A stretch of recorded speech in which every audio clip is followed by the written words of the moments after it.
புதுச்சேரி பிரதேச விடுதலைக்கான மக்கள் நல இயக்கத்தினுடைய தியாக மரபர்களே மாணவர்களே, இந்த 2021 ஆண்டிலே நாம் எல்லாம் புதியதாக இன்றைக்கு பொதுக்குழு கூட்டத்தை கூட்டியிருக்கின்றோம். இந்த கூட்டத்திலே வந்திருக்கின்ற நீங்கள் எல்லாம் பழையவர்களும் இருக்கலாம், புதியவர்களும் இருக்கலாம். உங்களுக்கும் அல்லாது வராத இருப்பவர்களும் சேர்த்து இந்த கூட்டம் கூட்டப்பட்டிருக்கிறது. இந்த கூட்டத்தினுடைய நோக்கம் என்ன, இது என்ன செயல்பாடு செய்து கொண்டிருக்கின்றது, நாம் எதிர்காலம் என்ன என்பதையெல்லாம் நான் தெளிவாக கூறுவேன். எனக்கு முன்னாலே 14-17 ஆண்டுகளாக என்னோடு எனக்கு வழக்கு சேர்த்துக் கொண்டிருக்கின்ற உங்கள் அனைவருக்கும் நான் நன்றியை தெரிவித்துக் கொள்கின்றேன். மேலும் இந்த நற்பணி இயக்கத்திற்கு மிகப்பெரிய துணையாக இருந்து வரும் அண்ணன் நடேசன் அவர்களையும், அண்ணன் புருஷோத்தமன் அவர்களையும், சதாசிவன், கலியமூர்த்தி மற்றும் ராச நடராஜன் சுப்பிரமணியம் எல்லோரையும் நாங்கள் நன்றியுடன் நினைத்து பார்க்கின்றோம். இந்த 14 ஆண்டு காலம் எப்படி போனது என்று நமக்கு தெரியாது. அத்தனை விழாக்களும் அத்தனை போராட்டமும் இனி நடக்குமா என்பதை நாம் ஆச்சரியப்பட வேண்டிய ஒன்றாக இருக்கின்றது. துரியகுமாரி அம்மா துரியமாவெல்லாம் நம்ம என்னை எப்படியோ வாதம் செய்வார்கள். அவர்களிடம் நான் கற்றுக்கொண்டது, உங்கள் அனைவருக்கும் சேர்த்து அவர்கள் குரல் கொடுப்பார்கள். அப்பொழுது என்னால் எதுவுமே சொல்ல முடியாது. ஏன்னால் மந்திரிகள் ஒரு பக்கம், சட்டமன்ற உறுப்பினர்கள் ஒரு பக்கம், இன்னும் பல நண்பர்கள் எனக்கு அவ்வளவு துன்பங்களை கொடுத்தார்கள். அத்தனை துன்பங்களையும் நான் அமைதியாக இருந்து இந்த 14-17 ஆண்டை கடந்து வந்திருக்கின்றேன். இன்றைக்கு ஒரு நல்ல செய்தி என்னென்றால், இன்றைக்கு மிகப்பெரிய பள்ளியில் இருந்தவர்களெல்லாம் காணாமல் போய்விட்டார்கள். இன்றைக்கு யாருமே மஞ்சள் மேலே எம்எல்ஏவும் இல்லை. இந்த கூட்டத்தை நான் 3 மாதங்களாக எப்படி நடத்தலாம், இந்த இடத்தை நண்பர் திருமாவளவன் அவர்கள், அறிமாவளவன் அவர்கள், நம்முடைய பொதுச் செயலாளர் சிவயிலங்கு அவர்களும் இந்த இடத்தை ஏற்பாடு செய்கிறார்கள். அது 3 மாதங்களுக்கு முன்னாடியே நாம் இந்த இடத்தை புக் பண்ணோம். இன்றைக்கு அது நிகழ்ச்சியாக நடக்குது. அதுக்கு முன்னாலே இங்கே இருக்கின்ற அத்தனை மந்திரிகளும் எம்எல்ஏகளும் அந்த பதவியை விட்டே போய்விட்டார்கள். அது ஆண்டவனுடைய கட்டளை தான். இன்றைக்கு பிரதமர் வருவார் என்று நமக்கு தெரியாது. பிரதமர் வரார் என்று நாம் கூட்டம் போடவில்லை. பிரதமர் வருகின்ற நாளிலே நாம் இங்கே கூடியிருப்பது இன்றைக்கு பத்திரிகை வாயிலாக தான் அனைவரும் பார்க்க வேண்டும். பத்திரிகையிலே பிரதமருக்கும் செய்தி வரும், நமக்கும் ஒரு சின்ன செய்தியாக வரும். இதுவரை நாம் வலுவாக நிற்கின்றோம். அடுத்தது நேற்று திடீரென்று நமது துணைநிலை ஆளுநர் அவர்கள் தமிழிசை நடராஜன் அவர்கள்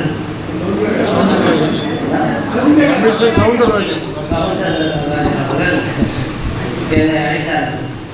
நான் எனக்கு ஒன்றுமே புரியல, எல்லாத்துக்கும் அழைக்கிறாங்க, ஏன் கூப்பிட்றாங்கன்னு நான் நம்ம சார் முனைவர் சிவராம அவர்களுக்கு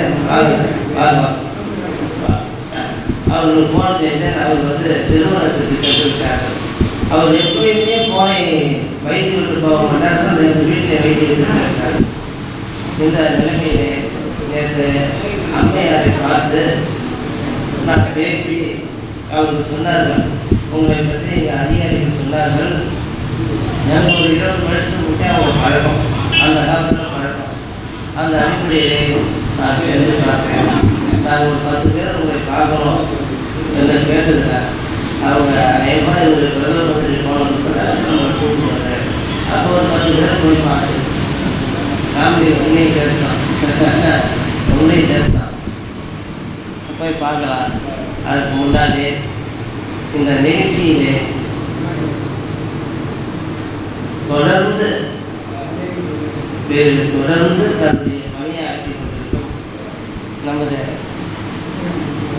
இயக்கத்தினுடைய பொதுச் செயலாளர் சதாசிவரெட்டியார் அவர்கள் பேசுகிறார். நமது இயக்கத்தில் நடந்து கொண்டிருக்கும் ஒரு அசைவும் எல்லாருக்குமே தெரிஞ்ச ஒன்று தான், தெரியாதது ஒன்றும் இல்லை. இப்போ தெரியாத கருத்து சொன்னது நேற்று கவர்னர் கூப்பிட்டாங்க, போய் பார்த்துட்டு வந்தேன். கவர்னர் மாற்றத்துக்கு தலைக்கிட்ட சொன்னேன், நம்ம டைம் கேட்கலாம், உங்களுக்கு தெரிஞ்சவங்க தானே அப்படின்னு. இல்லை, நான் லெட்ரு கொடுக்க போகிறேன், அவங்களாம் கூப்பிடுவாங்க, நம்மளாம் போய் கேட்கக்கூடாது. லெட்ரு கொடுத்தது வாயிலாக அவர் தொலைபேசியில் ஆகிடுச்சு, நேற்று கூப்பிட்ருக்காங்க. நான் ஊரில் இல்லை, நான் கிராமத்தில் இருந்தப்போ உங்களால் வர முடியுமா, அரை மணி நேரத்துலையும் கூட்டாரு. என்னால் வர முடியாதுங்க, நீங்கள் போய் பார்த்துட்டு வாங்க அப்படின்னு. அப்புறம் அவர் பிள்ளை கூட்டம் தான், யாருமே இல்லை, தனியாக தான் போனாங்க. பார்த்துட்டு வந்தது இந்த மாதிரி சந்திக்கணும்னு சொன்னதான் அவங்க உடனே நான் கூப்பிட்றேன், பிரைம் மினிஸ்டர் வராங்க, வந்து போனதுக்கப்புறம் கூப்பிட்றேன்னு சொல்லியிருக்காங்க. அதனால் நமக்கு நல்லது நடக்கிற வாய்ப்புகள் ரொம்ப தொலைவில் இல்லை, ரொம்ப அருகாமையில் இருக்கிற ஒரு நிகழ்ச்சி. ரெண்டாவது, இன்னைக்கு பிரதமர் அவர்களும் நம்மளை நினைவில் தான் வச்சுருப்பார்னு நினைக்கிறேன். ஏன்னா அமித்ஷா அடிக்கடிக்கு உள்துறை மந்திரியாக இருக்கக்கூடிய அவர் சொல்லிட்டு தான் இருக்கார். நமக்கு அதை விட பொன்ராதாகிருஷ்ணன் முதல் மந்திரியாக இருந்த விட அவரால் தான் நமக்கு அவங்க அறிமுகமானவங்கள. அதை மதுரைக்கு திருப்பி போய் வந்து மீட்டிங்லேயே மோடி கூப்பிட்டு பேசுறதுக்கு கூப்பிட்டுருந்தாங்க ராதாகிருஷ்ணன் மந்திரியாக இருந்தது. அப்போ போய் பார்த்துட்டு வந்ததுலேயே அப்பயும் என்னை கூட்டாரு, என்னால் போக முடியல, நீங்கள் போய் வாங்கன்னா அவரும் 2 பேரோட தான் பஸ்ஸில் போய் வந்தார். போய் வந்து இப்போ நமக்கு எல்லாமே சிறப்புடைய கட்டத்தில் இருக்குது. இந்த காலகட்டத்துலேயும் நமக்கு பஸ் வராது போகாதுன்னு சொன்னாங்க. அந்த காலகட்டத்திலையும் நம்ம இந்த நேரத்துக்கு நீங்கள் எல்லோரும் வந்து இருந்து இந்த கூட்டத்தை சிறப்பித்திருக்கு, மிகவும் நன்றி. இதே போல் தலைவர் கூப்பிட்ற நேரத்துக்கு நம்ம நின்று அவர் யார் பேர் சொல்கிறாரோ 10 பேர் வரேன்னு சொல்லியிருக்காங்க. யார் பேர் சொல்லி கூப்பிட்றாரோ ஒரு நாள் முன்னாடி எப்படி நமக்கு டைம் தெரியும் கவர்னர் கூப்பிட்றது. அதனால் அந்த சிறப்பில் அவங்க தமிழ் பேச தெரிஞ்சதுனால நம்ம தமிழில் பேசுறதுக்கு போடுறதுக்கு சௌகரியமாக இருக்கும். அதனால் தலைவர் கூப்பிட்றவங்க கொஞ்சம் சிரமம் பார்க்காம கொஞ்சம் வந்து சிறப்பிக்குமாறு மிகவும் தாழ்மையுடன் கேட்டுக்கொள்கிறேன். வந்தமைக்கு நன்றி, பேசியதற்கு நன்றி தெரிவித்துக் இந்த இயக்கத்தினுடைய தலைவர் அவர்களே, இன்னும் பொதுச் செயலாளர் அவர்களே, இங்கே பெரும் திரளாக வந்திருக்கின்ற நமது இயக்கத்தினுடைய பெரியோர்களே, தாய்மார்களே, நண்பர்களே, சகோதரர்களே, உங்கள் அனைவருக்கும் என் காலை வணக்கத்தை தெரிவித்துக் கொள்கிறேன். இப்பொழுது இந்த கூட்டம் எதற்காக கூட்டப்பட்டது என்பதை தலைவர் சொன்னார்கள். அதன் வாயிலாக நான் ஒரு கருத்தை சொல்ல விரும்புகிறேன். நம்ம கிட்டத்தட்ட 17 வருஷமாக இந்த இயக்கத்தை ஒற்றுமையோடு கட்டி காப்பாற்றி வருகின்ற ஒரு சக்தியை நமது தலைவர் அவர்கள் பெற்றிருக்கிறார்கள். அதற்கு நான் நன்றி சொல்கிறேன். ஏன்னா ஒரு பணம் படை இதெல்லாம் வச்சுக்கின்னு ஒரு இயக்கத்தை காப்பாற்றுறதுன்றது முடியாத காரியம். ஆனால் இதில் நம்ம செலவு பண்ணி வந்து இந்த கூட்டத்துக்கு வரோம். இதில் நம்ம செலவு பண்ணி இந்த கூட்டத்தை ஒவ்வொரு முறைக்கு வரோம். பல போராட்டங்கள், அமைதியான பேரணிகள், ரயில் மறியல் போராட்டம், நம்ம பல தடவை டெல்லியெல்லாம் கூட போயிட்டு சந்திச்சிருக்கிறோம். ஒரு 3 மாதத்துக்கு முன்னாடி தலைவர் அவர்கள் ஒரு லெட்டர் கொடுத்தாங்க. அதில் என்ன சொல்லியிருக்காங்கன்னா, உள்துறை அமைச்சர் வந்து ஏன் ஒரு நியாயமான போராட்டத்தை இங்கே இருந்து நீங்கள் அவங்களுக்கு நியாயமான போராட்டத்துக்கு ஒரு தீர்வு காணல, நீங்கள் உடனடியாக ஒரு தீர்வு காண வேணும், அவங்களுடைய கோரிக்கை நியாயமான கோரிக்கை, அதுக்கு நீங்கள் அதுக்கு வந்து ஒரு தீர்வு காண ஒரு நல்லது செய்யணும் அப்படின்ற நோக்கத்தில் தான் அந்த லெட்டர் வந்துருக்குது. அதை நம்ம கொடுத்தோம். என்ன காரணமோ என்ன சூழ்நிலை தெரியல, நமக்கு இருந்த ஆட்சியாளர்கள் செய்யலை. இருந்தாலும் இப்போது ஆட்சி இல்லை, அதனால் நம்ம யாரையும் உயர்த்தியோ தாழ்த்தியோ பேச வரல. இருந்தாலும் இப்போ நமக்கு வந்து ஒரு தனி எனக்கு தெரிஞ்சு ஒரு தமிழ் பேசக்கூடிய நம்ம தமிழ்நாட்டுக்காரர் நம்ம பாண்டிச்சேரிக்கு ஒரு கவர்னராக வந்திருக்குது நமக்கு மிகப்பெரிய சந்தோஷம். இதை பயன்படுத்தி சரியான நேரத்தில் அவங்கள சந்தித்து அணுகி இப்பொழுதே அந்த மத்திய சர்க்கார் இந்த லெட்டருக்கு நம்ம ஒரு தீர்வு காணுன்றத தலைவருக்கு நான் சொல்லி வலியுறுத்துகிறேன். அடுத்து என்னென்னா, நமக்குள்ள நிறைய கஷ்டங்கள் இருக்குது தான் செய்யுது. ஏன்னா 17 வருஷமாக நிறைய பேர் நம்மளை விட்டு தவறி காலம் ஆகிட்டு இருக்காங்க. பின்னணிக்கிறவங்களுக்கு அந்த வருத்தம் நிறையா இருக்குது. அப்படி இருந்தாலும் நாம் ஒன்றுபட்டால் உண்டு வாழ்வு, நம்மில் ஒற்றுமை நீங்கினால் அனைவருக்கும் தாழ்வு, நன்றிகள் சேர்ந்திட வேண்டும், இந்த ஞானம் வந்தால் தாழ்வில் நமக்கிறது வேண்டும் என்று மகாகவி பாரதியார் சொல்லியிருக்கார். நான் வந்து அதிகமாக படிக்கல. நான் 3வது படிக்கும்போது அந்த புக்கில் இந்த செய்தி இருந்துச்சு. அது ஒரு உதாரணம் என்ன சொன்னாங்கன்னா, நம்ம பெருக்கிறோம் தொடப்பம் சின்னது, அது வந்து ஒரு 100-150 குச்சியை சேர்த்து வலுவாக கட்டினதுனால தான் அதை நம்மளால் வளைக்க முடியல. ஆனால் ஒரு குச்சி எடுத்து கொடுத்தா ஈஸியாக உடைச்சிடலாம். நம்ம ஒவ்வொரு குச்சி மாதிரி இருந்து நம்ம ஒற்றுமையாக ஒரு பலமாக இருந்தோம்னா நிச்சயமாக அதை வெற்றி பெறும்னு சொல்லி எனக்கு வாய்ப்பு கொடுத்தாருங்க. நன்றி கூறி வரவேற்கிறேன். அதாவது சொன்னால் ஒரு பாடசாலைக்கு குழந்தைகளை நீங்கள் எப்படி கொண்டு போய் பள்ளிக்கூடத்தில் சேர்க்கிறீர்களோ அதே போல தான் நான் உங்களை எல்லாம் ஒரு ஆசிரியராக இருந்து ஒரு கட்டுப்பாடாக வைத்து உங்களை எல்லாம் வழிநடத்தி சென்று கொண்டிருக்கிறேன். இதிலே சட்டம் அதனுடைய நுணுக்கங்கள் எல்லாம் நமது பொதுச் செயலாளர் சிவகங்கை நன்றாக தெரியும். இருந்தாலும் இன்னும் பல கருத்துக்களை உள்நோக்கினால் உங்களை நாங்கள் இந்த அளவுக்கு வெற்றி பாதை விதையில் கொண்டு வந்துவிட்டோம். இன்றைக்கு நவம்பர் 1 வெற்றி பெற்றோம். 60 வருஷம் கொண்டாட இந்த பாண்டிச்சேரியில் 54லேருந்து இன்னைய வரைக்கும் 2-3 வருஷம் முன்னாடி வரைக்கும் கொண்டாடுங்க. அது உங்களுடைய பலத்தோட மத்திய உள்துறை அமைச்சகம் எடுத்த நடவடிக்கையால் நாம் கொண்டாடுறோம். அது கூட குழப்பமாக தான் இருக்குது.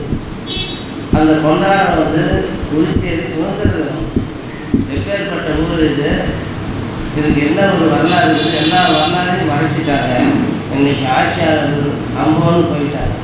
ஆனால் நாம் சொன்ன இந்தோ பிரான்ஸ் ஒப்பந்தத்தை வச்சு இவங்க ஆட்சி பண்ணியிருந்தால் இந்த நிலைமை வந்துருக்கு. இன்றைக்கி சொல்கிறாங்க, ராத்திரி கூட நம்ம உதயகுமாரி சொன்னாங்க, இன்றைக்கி வந்து ஃப்ரெண்ட்ஷிப் பேசுகிறாங்க, அன்றைக்கி யாரும் அதை பற்றி பேசலைன்னு சொல்கிறாங்க. ஆனால் இன்றைக்கி பேச என்ன பிரயோஜனம்? நாங்கள்லாம் இந்தியாவில் சேர்ந்த மக்கள், எங்களுக்கு வந்து இந்த மேற்கொண்டும் மத்திய அரசு கொடுக்கக்கூடாது, அப்படி கொடுத்தா நாங்கள் பிரான்ஸ் நாட்டை ஆதரிப்போம்னு சொல்லியிருந்தாங்கன்னா பயந்துட்டு இருக்கோம். ஆனால் இன்றைக்கி நாம் எந்த விதமான நோக்கமும் இல்லாத உங்களை எல்லாம் வெளியுறவுக்காக சொன்னார். சீக்கிரம் பென்ஷன் வந்துடுது, 2013 வந்துடுது. அதை திறந்த ஒரு நாராயணசாமி நாம் என்ன பண்ண முடியும்? அவர் தான் ஃபைனான்ஸ் மினிஸ்டர். ஒரு 500,000 பேர் தான் போட்டுருக்கோம். என்னை ஜனாதிபதி மாதிரி வரைக்கும் எட்டுன்னு போய் அதெல்லாம் முட்டி போச்சுட்டு வந்தார். சரி, அதுக்கோசம் அவங்க நம்ம விரோதமாக பேச முடியாது, தப்பாக பேச முடியாது. நம்ம பிரேம் மாமா இன்னும் சில பேர் கொண்டு போய் நாராயணசாமிகிட்ட கேட்டார். ஒன்று கடந்த ஒன்று பேசுகிறாங்க கோசம் நல்லது செய்யறது. சரி, போனவங்களை பற்றி நம்ம விரோதம் இல்லை. இன்றைக்கி உங்கள்கிட்ட என்ன உங்களுக்கு எனக்கும் உள்ள ஒரு சின்ன ஒரு கஷ்டம்னா, நாங்கள் அப்பப்போ பணம் கேட்குறோன்றாங்க. இப்போ நீங்கள் எந்த தஸ்தாவேஜும் செய்ய போகிறது இல்லை, எனக்கு எதுவுமே நீங்கள் இல்லை. நான் கூட்டு வச்சு இப்போ கூட புதுசாக செய்யறதுனா உங்களுக்கு கூட்டு வச்சு கலர் பிரிண்ட் எடுத்து கையெழுத்து வாங்கி அந்த அளவுக்கு செய்யணும்னா பணம் இல்லாத எதுவும் செய்ய முடியாது என்பது உங்களை உங்கள்கிட்ட நாங்கள் ரொம்ப விசுவாசமாக கேட்குறேன். நீங்கள் கொடுத்த படத்துலேயும் நீங்கள் கொடுக்குற படத்துலேயும் தான் இந்த அமைப்பு இந்த அளவுக்கு உறுதியாக நிற்கிது. அதுக்கு காரணம் என் கூட இருக்கிறது. இவங்கள நீங்கள் பயன்படுத்திக்கணும். இப்போ அவங்க என்ன நம்ம இயக்கம் வளர்கிறதுக்கு அவங்க ஏதாவது இந்த 1 லட்சம் 2 லட்சம் கொடுக்க முடியுமா? எல்லாம் உங்களை மாரி தான் அவங்களும். நாம் உங்களோட மோசம். அப்போ இன்றைக்கி ஒரு முடிவு வந்துடுது. ஏதோ இப்போ கூட கேட்டுக்கிறேன், நீங்கள் இப்போ கொடுக்கணும். அப்போ கொடுத்தாக்கா இன்னைக்கு கிட்டத்தட்ட 30,000 இந்த மீட்டிங் போடுறோம். அதை பற்றி கவலை இல்லை. பத்திரிகைக்காரர் வருவாங்க. ஒரு அமைப்பு நடத்துறதுக்கு பாண்டிச்சேரியில் நாம் தான் அதிகமாக 2வது 3வதாக இருக்கோம். 1வதாக தான் இருக்கிறோம், ஆனால் 2வது 3வதாக இருக்கிறோம். இன்றைக்கி பாண்டியனை பார்க்கும்போது எனக்கு பாவமாக இருக்குது. என்கிட்ட வரும்போது எப்படி சிங்கம் மாரி வந்தாங்க. இங்கே இருக்கிறவங்க ரொம்ப பேருக்கு அவங்களுக்கு தெரியாது. அவங்க ஒரு ஆலையில் வேலை செஞ்சு நல்லா எடுப்பாக இருப்பாங்க. இன்றைக்கி 16 வருஷமாக இருக்கிறாங்க என்கிட்ட. அவங்க இந்த நிலைமையில் பார்க்கும்போது கஷ்டமாக இருக்குது. வாங்க மாதிரி பேசுங்க. வாங்க வா, நீ நல்லா பேசுகிறா. வா வா வா வா, பூச்சக்கூடாது. வா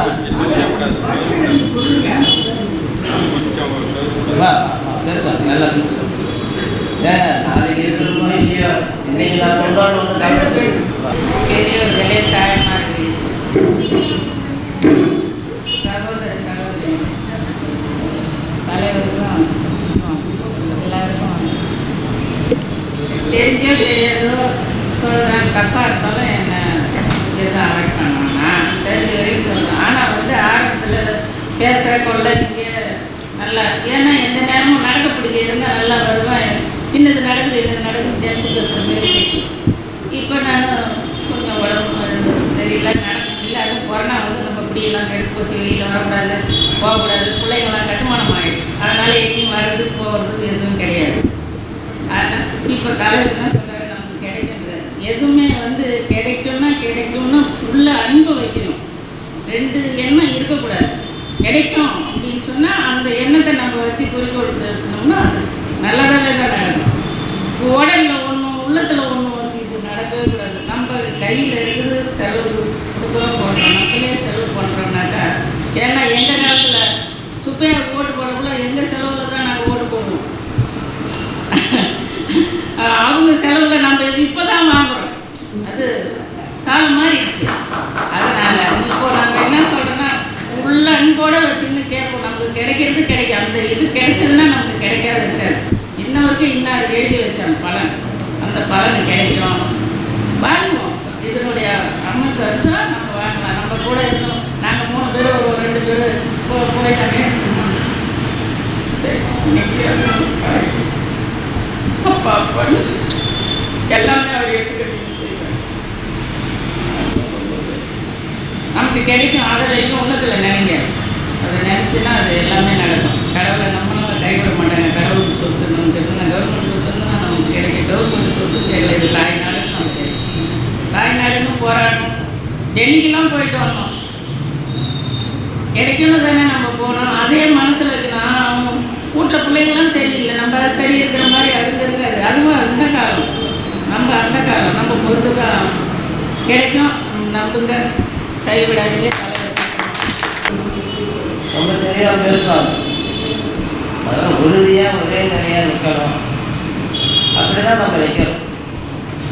ஆனால் என்னை பொறுத்தவரையில் எடுத்த விஷயத்தில் முடிகிற வரைக்கும் நான் சோறு அடைய மாட்டேன். ரொம்ப பேர் சோறு அடைச்சிட்டாங்க. நம்மகிட்ட கிட்டத்தட்ட 2000 பேர், 1700 பேர் இருக்கிறாங்க. அவங்கெல்லாம் அங்கங்கே அவங்கவுங்களுக்கு அவங்கவுங்க ஒரு மாதிரி பேசிக்கணும். என்ன நடக்குதுன்னே தெரியாது. பென்ஷன் வாங்கி தரேன்னு நான் சொல்கிறேன். அதை விட நேஷ்னாலிட்டி இழந்தவங்களுக்கு மீண்டும் பென்ஷன் வாங்கி தரேன்றாங்க. எப்படி அவர் வாங்கி தருவாங்க யாராவது சிந்திக்கிறாங்க. ஆனால் நேஷ்னாலிட்டி கேட்டு 15 லட்சம் 20 லட்சம் போய் செலவு பண்ணுறவங்களாம் நிறைய பேர் இருக்காங்க. இங்கே பாண்டிச்சேரி மக்களுக்கு மீண்டும் நேஷ்னாலிட்டி கிடைக்க போகுது. அதுக்கு ஐநா சபை நடவடிக்கை எடுத்துக்கிறாங்க. இது சொன்னால் யாராவது நம்புவாங்க? சரி, முதல்ல நம்ம பென்ஷனுக்கு பார்ப்போம். அதுக்கு தான் இதை உறுதியாக நின்று ஒரு 500 பேர் இப்போ இருக்கிறவங்க எல்லாம் லிஸ்ட்டில் கையெழுத்தெல்லாம் போட்டுட்டாங்க. அவங்களுக்கு தான் இந்த லெட்டரே போட்டோம். சில பேருக்கு ஐடென்டி கார்டு வந்துடும் ஒரு வார்த்தை. அப்போ ஒரு பொய்யான காரணத்தை சொல்லி நான் இந்த இயக்கத்தை நடத்துகிறேன். நமக்கு எல்லா தகுதியும் இருக்குது. அது கேட்கறதுக்கு ஆள் இல்லை. அது கேட்கறதுக்கு ஆள் இல்லை. நம்ம இயக்கம் ஒண்டி தான் அதை பேருக்கு வருது. கேட்டு ஒரு படி மேலே வந்துட்டு அதனுடைய தெளிவான கருத்துக்களை நமது பொதுச் செயலாளர் பேசிய பின்பு நான் அதை உங்களுக்கு தெரிவிக்கின்றேன். அடுத்தது என்ன நடக்க போகுது, இப்போ என்ன நடந்ததுன்றதை நான் உறுதியாக கூறுகிறேன். நமது அமைப்பின் தலைவர் திரு சிவராஜ் அவர்களே, இந்த அமைப்பின் நிர்வாகிகளை, மேடையிலே என் முன்பாகவும் அமர்ந்திருக்கும் பெரியவர்களே, தாய்மார்களே, உங்கள் அனைவருக்கும் என்னுடைய முதற்கண் வணக்கம். ஒரு ஆண்டுக்கு மேல் ஆகிவிட்டது நான் சந்தித்து. இந்த கொரோனா காலம் என்று வந்து யாரும் யாரையும் சந்திக்க முடியாத ஒரு நிலையெல்லாம் கடந்து அதனால் ஏற்பட்ட பின்னடைவுகள் நிறையவே உண்டு. அப்படிப்பட்ட ஒரு சூழ்நிலையில் இன்றைக்கு நாம் இந்த இயக்கம் தலைவர் அவர்கள் சொன்னது போல 17வது ஆண்டில் அடியெடுத்து வைக்கிறோம். 2004 ஆரம்பித்தது. இந்த 17 ஆண்டுகளாக இங்க இருக்கிற எவ்வளவு பழையவர்கள் இருக்கிறார்கள், புதியவர்கள் வந்திருக்கிறார்கள். பழையவர்கள் இருக்கிற அத்தனை பேருக்கு தெரியும், இந்த 17 ஆண்டுகளாக இந்த இயக்கம் எத்தனை போராட்டங்கள். இன்றுதான் கூட்டம் என்று நடக்கிறது. முன்பெல்லாம் எத்தனை ஊர்வலங்கள், பேரணி, உண்ணாவிரதம், சாலை மறியல், எத்தனை முறை இங்க இருக்கிற எத்தனையோ சிறைக்கு சென்றிருக்கிறோம். ஆனால் காலையில கைது பண்ணி மாலையில விட்டுருவாங்க. அது அதிகமாக இருந்தது. ஆனாலும் பல அது எத்தனை தடவை சிறைக்கு போனது யாருக்குன்னு சொல்ல முடியாது. எண்ணிக்கை அவ்வளோ போராட்டங்கள், தொடர்ச்சியான போராட்டங்கள். புதுச்சேரியில் உள்ள அனைத்து தொலைக்காட்சி ஊடகங்களிலும் பத்திரிகை ஊடகங்களிலும் நமது இயக்கத்தை பற்றி செய்தி தொடர்ந்து வந்து கொண்டே இருந்தது. அதுக்கெல்லாம் எல்லாருமே காரணம். இருந்தாலும் தலைவர் அவர்கள் அந்த அவருடைய விடாமுயற்சியும் ஊக்கமும் அதுதான் முக்கியமான காரணம். இங்க நம்ம அஞ்சலி அக்கா கூட வந்து சொன்னாங்க பாருங்க, இப்போ உண்மையிலே எல்லாரும் பார்த்துட்டு எனக்கு அவங்களை பார்க்கணும் ஒரு அதிர்ச்சியாக என்ன இப்படி இருக்கிறாங்க அப்படின்னு சொல்லிட்டு உடனே பார்த்துருக்கா நல்லா பேசுங்க. ஏன்னா அவங்கெல்லாம் அப்போ இப்போ எப்படி பேசுறாங்க பார்த்தோம்னா எவ்வளோ உறுதியாக பேசுவாங்க. அந்த மாதிரி ஒரு உள்ள ஒரு 17 ஆண்டுகள் சென்று எப்படி சொல்றாங்க பாருங்க. அந்த நம்பிக்கை இருக்கணும். அந்த நம்பிக்கை இருக்கிறதுனால தான் தலைவர் அவரோட இப்போ நாங்கள் எல்லாம் ஏதாவது செய்தே ஆகணும், செஞ்சிருக்கிறோம், செய்யாமல் இல்லை. இன்றைக்கு நவம்பர் 1 அரசு விழாவாக புதுச்சேரியில் சுதந்திர நாள் என்று இந்த அரசாங்கம் மட்டுமல்ல மத்திய அரசாங்கம் ஏற்று இன்னைக்கு அரசு விடுமுறை அறிவித்து அரசு விழாவாக போலீஸ் அணிவகுப்பு மரியாதையோடும் பல கொண்டாட்டங்களும் நடக்கிறதா இல்லையா? இது யார் செய்த வேலை? நமது இயக்கம் செய்த வேலை.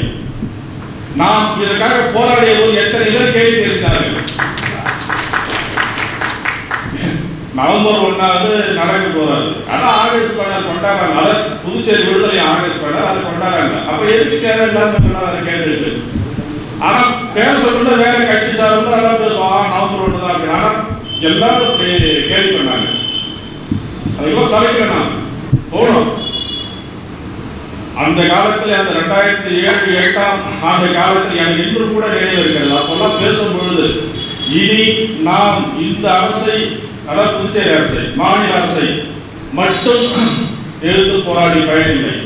இதற்கப்புறம் நமது குரல் டெல்லியை ஒழிக்க வேண்டும்.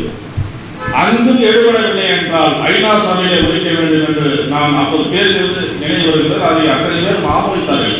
அதுவும் நடந்தது. டெல்லிக்கு சென்றோம், 100 பேர் சென்றோம். 100 பேரும் சென்று அன்றைக்கு இப்பொழுது முதல் மந்திரி பதவியிலிருந்து விலகிவிட்ட நாராயணசாமி அன்றைக்கு இந்தியாவினுடைய பாராளுமன்ற விவகாரத்துறை அமைச்சராக இருந்தார். மன்மோகன் சிங் பிரதமர், அவருக்கு நெருக்கமான ஒரு அமைச்சர். காங்கிரஸ் தலைவராக இருக்கின்ற சோனியா காந்தி அம்மையாருக்கும் நெருக்கமான நாராயணசாமி. அன்றைக்கு அவர்தான், நாராயணசாமி அவர்களுடைய முயற்சியால் தான் நாங்கள் எல்லாம் சோனியா காந்தி அவர்களை சந்தித்தோம். மிகப்பெரிய, அதாவது அன்றைக்கெல்லாம் ஊருக்கு கிளம்புறோம், அது வரைக்கும் காத்து கிடந்து அம்மையாரை சந்திக்க முடியாத என்ற நிலையிலே கடைசியில் அந்த அம்மையார் நேரம் கொடுத்தார்கள். அன்றைக்கு சந்தித்த பொழுது அம்மையார் இருக்கிறார்கள், நாராயணசாமி நம் தலைவர், நாங்கள் கொடுக்கின்ற ஒரு மகஜர், அதாவது அந்த வேண்டுகோள் மனு அதை கொடுக்கிறோம்.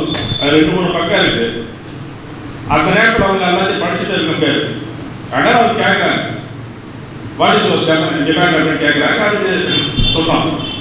நாங்கள் சொன்ன உடனடியாக நாராயணசாமியும் அவர் ப்ளே பண்ணார். அவர் பதில் சொன்னார், இது இவங்களுடைய நீண்ட நாள் கோரிக்கை, இவங்க கோரிக்கை நியாயமான கோரிக்கை. யார்? நாராயணசாமி சோனியா காந்திகிட்ட இவங்க கோரிக்கை நியாயமான கோரிக்கை. அந்த அம்மா மறுபடியும் கேட்டாங்க, ஏன் இவ்வளோ நாளாக கேட்காம இப்போ போய் கேட்குறாங்க? சரியான கேள்வி அவர் கேட்கறது. அதாவது தியாகிகள் பென்ஷன் என்பது அரசாங்கம் அறிவித்து பல ஆண்டு காலமாக சொல்லி அதற்கு விண்ணப்பித்து வாங்கி கொண்டிருக்கிறார்கள். 2-3 கட்டங்களாக சில காலகட்டங்களிலே அதற்கான விண்ணப்பங்கள் பெறப்பட்டு அது நல்லா அப்போதெல்லாம் ஏன் அதை கேட்கவில்லை என்பதுதான் அந்த அம்மாவுடைய கேள்வி. அப்பொழுது அதற்கு பதில் சொன்னோம், இந்த விஷயத்திலே நிறைய பேருக்கு தெரியவில்லை. இதில் இருப்பவர்கள் எல்லோருமே படித்தவர்கள், படிக்காதவர்களும் விஷயம் தெரிந்தவர்களும் இருக்கிறார்கள், தெரியாதவர்களும் இருக்கிறார்கள். ஒரு சில பேர் அந்த காலத்திலே இது என்ன பெரிய பென்ஷன் எவ்வளவு கொடுக்க போறோம் என்று தெரிந்தவங்க சில பேர் விண்ணப்பிக்காமல் விட்டுவிட்டவர்களும் இருக்கிறார்கள். இப்படியெல்லாம் ஒரு சூழ்நிலையில் இப்பொழுது இன்றைக்கு மற்ற ஜாதிகள் எல்லாம் அந்த ஓய்வூதியத்தை பெற்று வளமான என்று சொல்ல முடியாது. அதாவது வயதான ஒரு காலத்திலே ஒரு அனுசரணையாக இருக்கின்ற அந்த ஒரு உதவித்தொகை நாங்களும் தானே இந்த நாட்டுக்காக வாழணும். எங்கள் ஊர் இந்த இந்தியாவுடன் சேர வேண்டும் என்று நாங்கள் நினைக்காவிட்டால் இன்றைக்கு இந்த ஊர் எங்கே இருந்திருக்கும்? பிரான்ஸ் நாட்டினுடைய மாநிலமாக இருந்திருக்கும். இந்தியாவுக்கு அவமானகரமாக ஆகியிருக்கும். ஜவஹர்லால் நேரு பிரதம மந்திரி 1947 சுதந்திரம் பெற்றோம். சுதந்திரம் பெற்றவுடன் பொதுத் தேர்தல் எதுவும் நடக்கவில்லை. உடனடியாக அதிகார மாற்றத்தை செய்தார்கள்.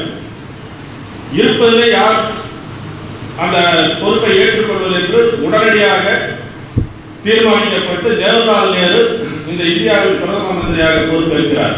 அதாவது நியமன பதவி. அப்படி பொறுப்பேற்று இந்தியா முழுவதும் சுதந்திர இந்தியா என்று அறிவிக்கப்படுகிறது. இந்தியா முழுவதும் பிரிட்டிஷ்காரர்கள் வெளியே போய்விட்டார்கள். பிரிட்டிஷ் இந்தியா என்பது சுதந்திர இந்தியாவாக ஆகிவிட்டது. ஆனால் 2 தீவுகள் தனித்திருக்கின்றன. ஒன்று கோவா, டையூ, டாமன் என்கிற அந்த 3 பிரதேசங்கள் சேர்ந்து போர்த்துகீசியர்கள் இன்னும் அவங்க ஐரோப்பியர்கள் தான், அவங்க இருக்கிறார்கள். அதே போல புதுச்சேரி, காரைக்கால், மாஹே, ஏனம், சந்திரநாகம் என்ற 5 பகுதிகள் பிரச்சனைக்காரர்கள் வசம் இருக்கிறது. இவற்றையும் சேர்த்து இந்தியாவுடன் இணைக்க வேண்டும் என்று அன்றைக்கு இருந்த காங்கிரஸ் கட்சி தலைவர்களும் குறிப்பாக பிரதமராக இருந்த நேரு முடிவெடுக்கிறார்கள். அதே நேரம் அதை இந்தியாவை சொந்தத்திற்காக ஏற்பட்ட போராட்டமாக இல்லாமல் பேச்சுவார்த்தையை நடத்தி அதை சுமூகமாக இணக்கமாக சேர்க்க வேண்டும் என்ற ஒரு எண்ணம் நேருவுக்கு இருக்கிறது. ஏனென்றால் எங்கே இந்தியாவில் நடந்த சுதந்திர போராட்டத்தில் பல்வேறு தியாகங்கள் நடந்த உயிரிழப்புகள் நடந்த அதுபோல தேவையில்லை என்று நினைத்தார். நல்ல நினைவுதான். ஆனால் உண்மையில் அப்படிப்பட்ட போராட்டம் கோவாவிலும் எழவில்லை, புதுச்சேரியிலும் எழவில்லை. எப்போ 1947 இந்தியா சுதந்திரம் அடைந்த பிறகு. ஆனால் இங்கே காங்கிரஸ் அமைப்பு என்று ஒன்று இருந்தது. அவர்களுடைய லெட்டர் படி எங்களுக்கு விடுதலை வேண்டும் என்று சொன்னார்கள். இப்படித்தான் பெரிய போராட்டம், மக்கள் போராட்டம் எதுவும் இல்லை. இதற்காக அன்றைக்கு இருந்த ஆளுநர் பரோன் டெல்லி சென்று நேருவை சந்தித்தார். அதுக்கப்புறம் கல்கட்டாவில் மகாத்மா காந்தி இருந்தார், அவரையும் சந்தித்தார். அப்பொழுது இந்த இருவருமே என்ன சொன்னார்கள்? புதுச்சேரியில், அதாவது பிரெஞ்சு இந்தியா என்று சொல்லக்கூடிய புதுச்சேரியில் இருக்கிற காங்கிரஸ் கட்சியினர் அல்லது யாரெல்லாம் போராடுகிறாரோ அவர்களும் தயவுசெய்து போராட வேண்டாம், நாங்கள் பேச்சுவார்த்தையிலே பார்த்து கொண்டோம் என்று சொன்னார்கள். மகாத்மா காந்தியாரும் அதையே சொன்னார். நேரு கவனித்துக் கொள்வார், நீங்கள் எல்லாம் வீணாக போராட்டத்தில் ஈடுபடாதீர்கள் என்று காந்தி சொன்னார். காந்தி சொன்னதை அப்படியே அறிக்கையாக பரோன் அவர்கள் பிரெஞ்சு, ஆங்கிலம், தமிழ் என்ற 3 மொழிகளிலே லட்சக்கணக்கிலே அச்சிட்டு இங்கே அன்றைக்கு இருந்த ஒரு சிறிய ஏரோப்ளேன் வழியாக நம்ம புதுச்சேரி பகுதிகளெல்லாம் அந்த நோட்டீஸை வீசினார்கள். அப்படிப்பட்ட ஒரு நோட்டீஸ் இன்றும் ஆவண காப்பகத்தில் இருக்கிறது. அந்த சுதந்திர போராட்டம், இந்தியாவுடைய இணைகின்ற சுதந்திர போராட்டம் என்பது சரியா அந்த நேரத்திலே சிறிது தனிந்திருக்கும். ஆனால் அதே நேரம் 1948ஆம் ஆண்டு ஜவஹர்லால் அவர்கள், நேரு அவர்கள் பிரதம மந்திரியாக இருந்தார்கள். அவர்தான் இந்தியாவின் வெளியுறவுத்துறை அமைச்சர். இரண்டும் சேர்த்து அவர் கவனித்தார். வெளியுறவுத்துறை என்பது அண்டை நாடுகள் அல்லது மற்ற உலக நாடுகளுடன் உறவாக பேசுவதும் அதற்கான பரிமாற்றங்களும் செய்வதுதான் வெளிவிவகாரத்துறை. ஆகையினால் பிரான்சோடு பேசி பிரெஞ்சு இந்தியா என்று சொல்லப்படுகிற புதுச்சேரி பகுதியில் இந்தியாவுடன் இணைப்பதற்கான ஒரு முயற்சியில் அவர் ஈடுபட்டிருந்த நேரத்திலே பிரெஞ்சு அரசாங்கம், இங்கிருந்த பிரெஞ்சு இந்திய அரசாங்கம்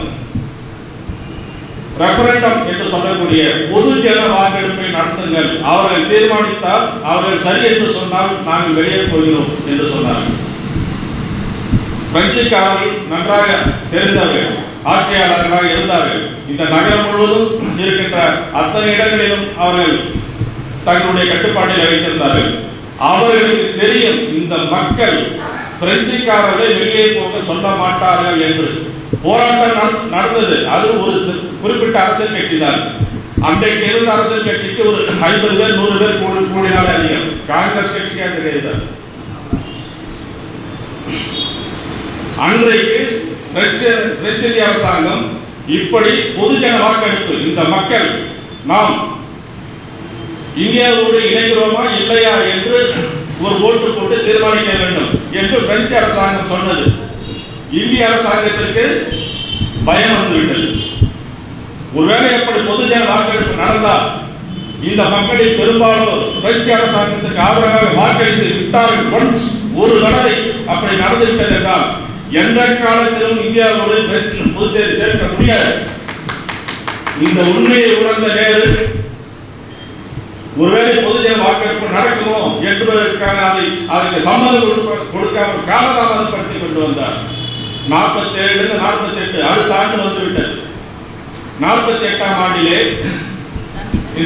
ஒருவேளை அடுத்த ஆண்டாவது இந்த பொதுஜன வாக்கெடுப்பு நடந்தாலும் நடக்கும் என்று கருதிய பிரதம மந்திரி ஜவஹர்லால் நேரு தன்னுடைய வெளி விவகாரத்துறை மூலமாக ஒரு அரசு ஆணை, இந்திய அரசாங்கத்தின் ஆணையை வெளியிடுகிறார்.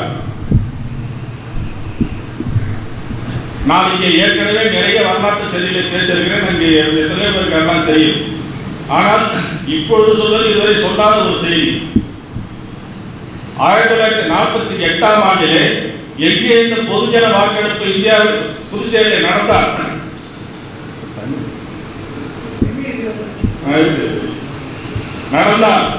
இந்த மக்கள் எங்கே நாங்கள் இந்தியாவோடு இணைய மாட்டோம், பிரெஞ்சுக்காரர்களோடு இருப்போம் என்று சொல்லிவிடுவார்களோ என்ற அச்சத்தில்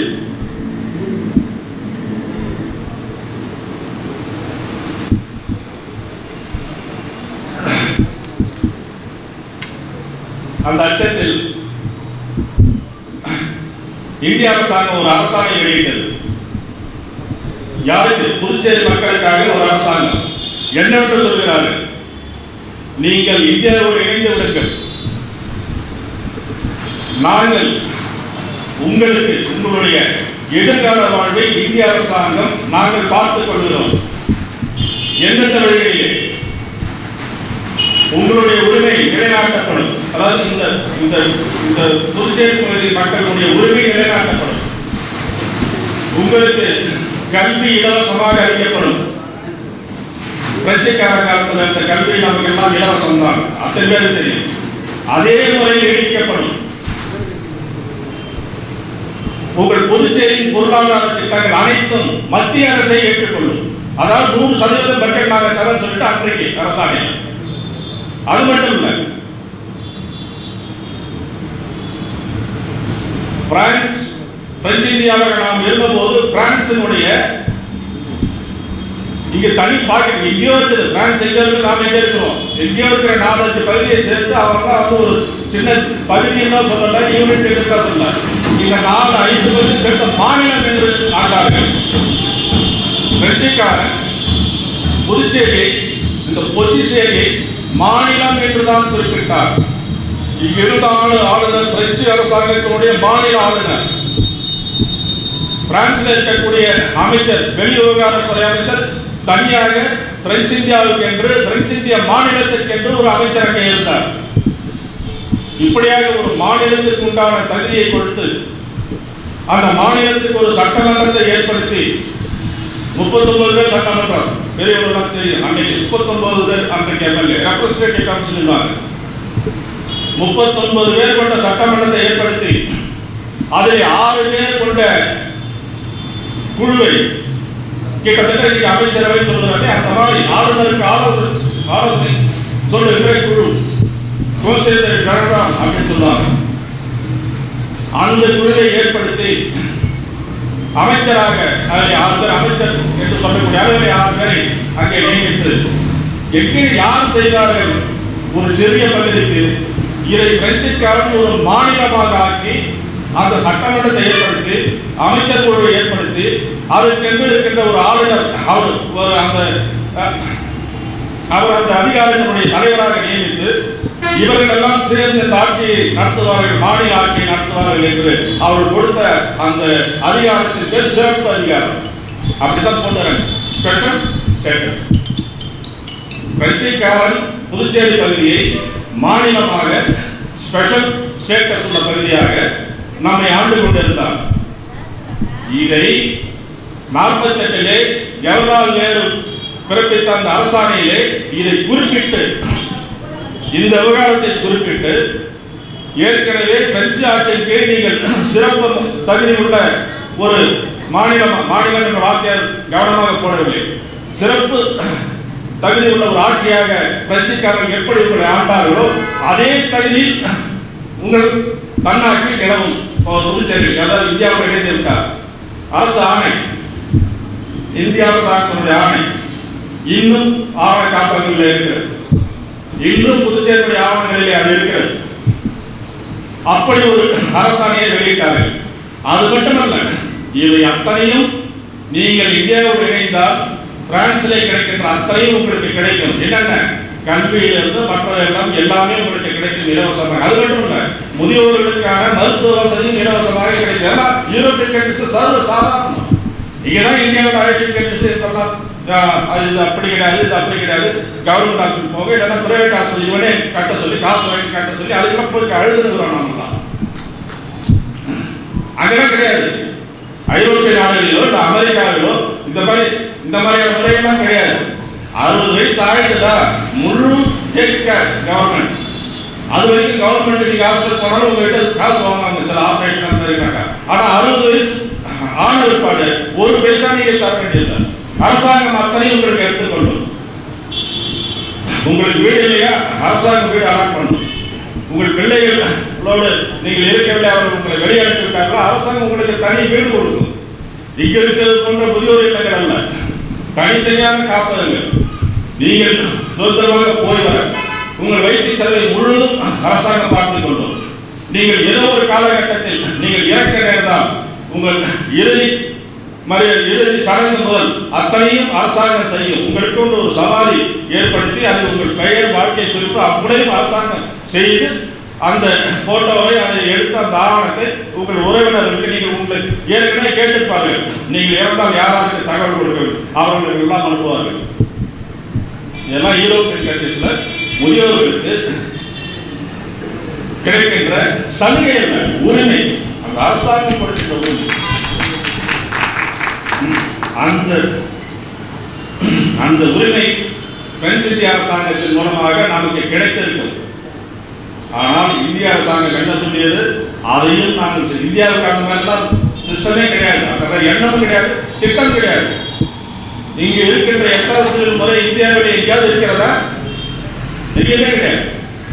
நேரு ஒரு முறை அந்த டைத்திலே வந்தபோது இங்கே அவரை இங்கேதான் வரவேற்றாங்க. இன்னைக்கு திறக்க போகிறாங்கல்ல அந்த மேரி ஆளில் அங்கே வந்து அவருக்கு ஒரு வரவேற்பு காவலர் வரவேற்பு. அப்போ அந்த மேரி ஆளில் பற்றிலாம் சுற்றி பார்த்தாரு. அந்த பழைய மேரி ஆளெலாம் சுற்றி பார்த்தாரு. இந்த முறையை பற்றி சொன்னாங்க. அவர் வந்த காலத்தில் இந்திய முறை யாருக்குன்னு பிறந்த பதிவு கிடையாது, இறந்த பதிவு கிடையாது. புதுச்சேரி பதிவு மட்டும்தான் உண்டு. எப்போ 1790 உண்டு. பிறப்பு, இறப்பு, திருமணம் எல்லாம் பதிவதற்கென்று ஒரு அலுவலகம் மேரி ஆபீஸ்ல எத்தாசுவலின் வாங்க. அந்த முறையை பார்த்து விட்டு நேரு அன்றைக்கே இங்கே பேசும் பொழுது எங்கே பேசுறார்? அன்றைக்கு இருந்த சட்டசபையில பேசுறார். சட்டசபை எங்க இருந்தது? கம்பேகாலை, இன்றைக்கு பழைய கட்டிடமாக இருக்கிறது. அந்த காலேஜிலே சட்டமன்றம் நடக்கும் பொழுது சபாநாயகர் ஆர் புருஷோத்தம் இருக்கார். அப்பொழுது ஜவஹர்லால் நேரு பேசினார். நான் இதுவரை அறிந்த வகையிலே அவர் பல உலக நாடுகளுக்கெல்லாம் போனவர். இந்தியா முழுவதும் எல்லா மாநிலம் அவர்தான் பிரைம் மினிஸ்டர், எல்லா மாநிலம் போனார். இப்படிப்பட்ட ஒரு நிர்வாக முறை எத்தாசுவல் முறை இந்தியாவில் எங்கேயுமே இல்லை. இது ஐரோப்பிய நாடுகள் மட்டும்தான் இருக்கிறது. ஆகையினால் புதுச்சேரியினுடைய இந்த முறையை இந்தியா முழுவதும் நடைமுறைப்படுத்தலாமா என்று யோசிக்கிறேன். நடைமுறைப்படுத்த அவ்வளவு சுலபமான காரியம், அதான் யோசிக்கிறேன்னு சொன்னார். அதுக்கப்புறம் அவர் போயிட்டு அதுக்கான ஒரு மசோதாவை எதுவும் செய்யல, ஏன்னா முடியாது. அந்த மாதிரியான ஒரு சிஸ்டம், அப்படி ஒரு சிஸ்டத்தை ஏற்படுத்தியிருந்தார்கள் பிரெஞ்சுக்காரர்கள். இப்படிப்பட்ட சிறப்பான நிகழ்வுகளை எல்லாம் அந்த அரசாணையிலே சொல்லி அந்த சிறப்பான நிர்வாக முறையும் ஆட்சி முறையும் உங்களுக்கு கிடைக்கும். தன்னாட்சி அந்தஸ்து மூலமாக கிடைக்கும். பாருங்க, இன்னொரு கவர்மெண்ட் எதுவுமே, அதாவது மத்திய அரசுடைய தலையெல்லாம் இருக்காது. உங்களுக்கு இருக்கின்ற ஒரு அரசாங்கம், நீங்கள் என்ன முடிவு எடுக்கிறதோ அதுபடிதான் அந்த ஆட்சி நடக்கும். இறுதியாக இதில் ஏதாவது மாற்றங்கள் தேவை என்று இந்த அரசாங்கமோ அல்லது மத்திய அரசாங்கமோ விரும்பினால் அது இந்த மாநில மக்களின் முடிவை கேட்டு அவர்களுடைய முடிவுப்படிதான் அது மாற்றப்படும். இதை விட வேற என்ன? யார் சொன்னது? இந்திய அரசாங்கம். வெறும் வாய்ப்பை செல்ல அரசு ஆணை ஆவண காப்பத்தில் இருக்கிறது. அதெல்லாம் பார்த்துட்டு தான் பேசுவேன். இப்போ இந்த ஒரு மாதத்துக்குள்ள இந்த பிரச்சனையெல்லாம் வந்து பாருங்க, நம்ம அமைச்சர்கள் அது இருந்து வரக்குள்ள இப்போ இவர் கூட என்ஆர் காங்கிரஸ் தலைவராக இருந்த அவர்கிட்ட சொன்னார், நாங்கள் வந்து மாநில தகுதியில்னா நாங்கள் தேர்தலை புறக்கணிப்போம்.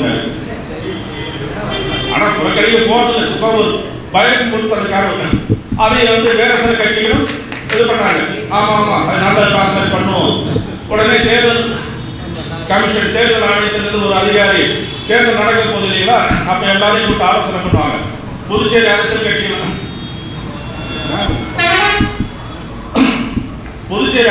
எல்லாம் கூப்பிட்டு தேர்தல் ஆணையர் ஆலோசனை நடத்துறாரு.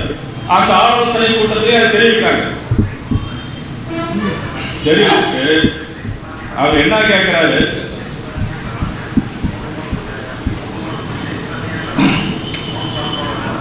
மாநில தகுதி என்று குறிப்பிடுவதற்கு உங்களுக்கு ஏதாவது இதுக்கு முன்பாக அது தொடர்பான ஆவணங்கள் இருக்கிறாங்க? யாரு? இந்தியாவுடைய தலைமை தேர்தல் கமிஷனர் ஆணையர் கேட்கிறார்.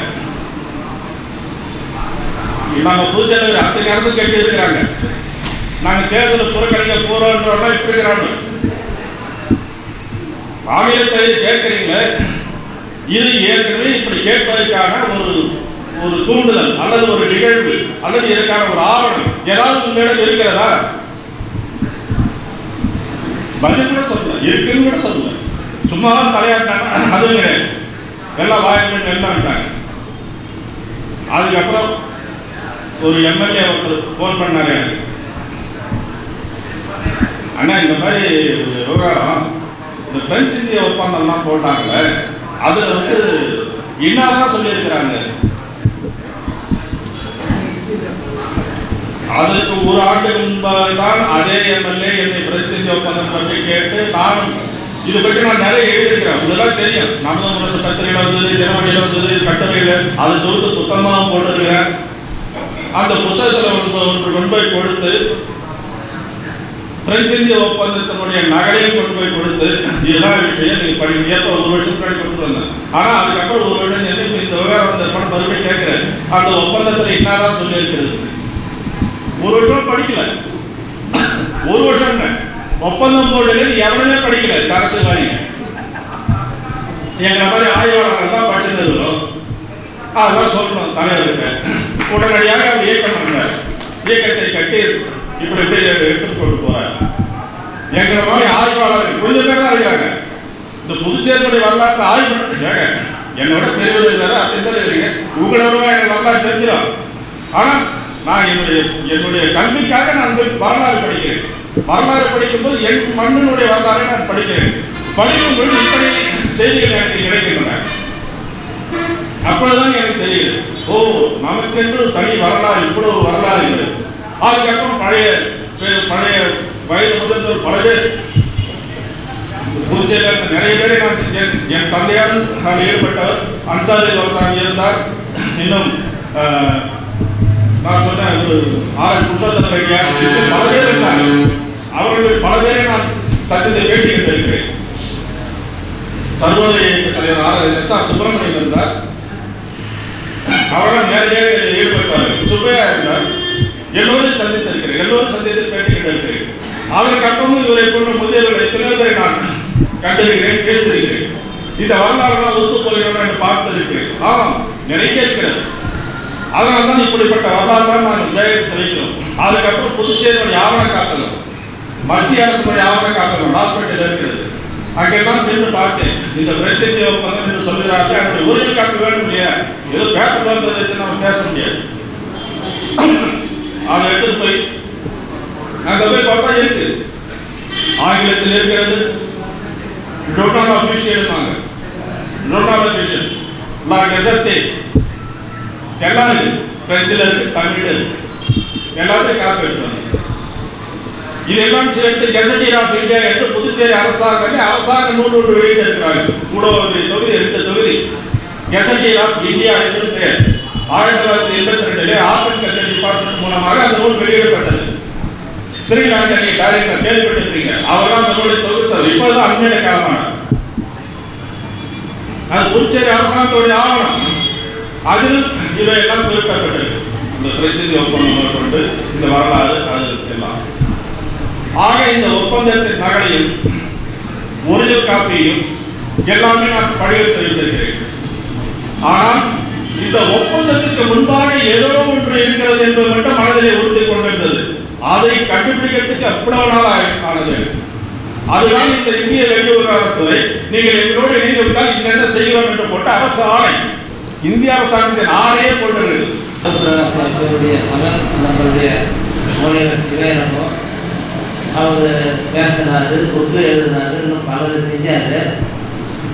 அப்போ இங்கே இருக்கிறவங்களாம் முன்ன புரிஞ்சிருக்கும். சிவராஜி சாதாரணமாக இந்த போராட்டங்கள் நடத்தலை, சட்ட வழியில் 100 500 ஊர்வலத்துக்கு மேலே கூட்டங்கள் மேலே போட்டுட்டோம். இவையெல்லாம் காவல்துறையில் கண்கட்டாக இருக்குது. பல முறை என்னை அரெஸ்ட் பண்ணணும், சிவகங்கை சார் அரெஸ்ட் பண்ணணும், எவ்வளோ முயற்சி பண்ணாங்க. அதெல்லாம் தாண்டி இன்றைக்கு வெற்றி பண்ணிக்கிட்டு நிற்கின்றோம். அது 2 நிமிஷம் தான் நம்ம பேச மாட்டோம், எனக்கு ரொம்ப பேசவும் தெரியாது. அதுக்கு முன்னால் நம்மளுடைய முன்னோடி மாவீரன் ஹரிகிருஷ்ணன் எம்எல்ஏ, அவர் ஒரு சமுதாயத்தை சார்ந்தவர், அவருடைய பிள்ளை, அவரும் ஒரு தலைவர் தான். இங்கே வருகிறாரு. அவர் 2 நிமிஷம் பேசுமாறு அழைக்கிறேன். நீங்கள் பார்க்கணும் ஒரு யார் எம்பிஐ இல்லைங்க, வரலாறு படிச்சுட்டு போயிருக்கார். அவர் ஒரு புது பிரசுரம் கொடுத்தார் ஒரு சந்தர்ப்பத்தில். பார்லிமெண்ட்ல மரியாதைக்குரிய மறைந்த ஐயா சிவபிரகாசம் அவர்கள் பேசிய அந்த பேச்சு, அந்த சாராம்சத்தை நாம் பார்த்தோம். அவர்களெல்லாம் இன்றைக்கு வறுமையிலே வாங்கி கொண்டிருக்கிறார்கள். சில பேர் கூட ஒரு உண்மையை சொல்லும்போது கூட அந்த எரிச்சல் எல்லாம் மனசு இவரை பற்றி பேசுகிறார் என்று சொன்னார். என்னை பற்றி நான் பேசவில்லை. புதுச்சேரி மண்ணிலே, புதுச்சேரி மண்ணை பூர்வீகமாக கொண்டவன், இந்த மண்ணினுடைய மைந்தன் காமராஜர் ஆட்சியை காப்பாற்றிக் கொள்ள சொல்லி தொண்டர்கள் பெருமா கோயில் வீதி சிவராம் ரெட்டியார் வீட்டில் உட்கார்ந்து கையேண்டா எங்க அப்பா கிட்ட ஆட்சியை காலத்து பண்ணி கொடுத்துட்டு இன்றைக்கு குடும்பம் நடத்தணும், வாழணும், வாழ்ந்தாரணும், கஷ்டப்படணும்.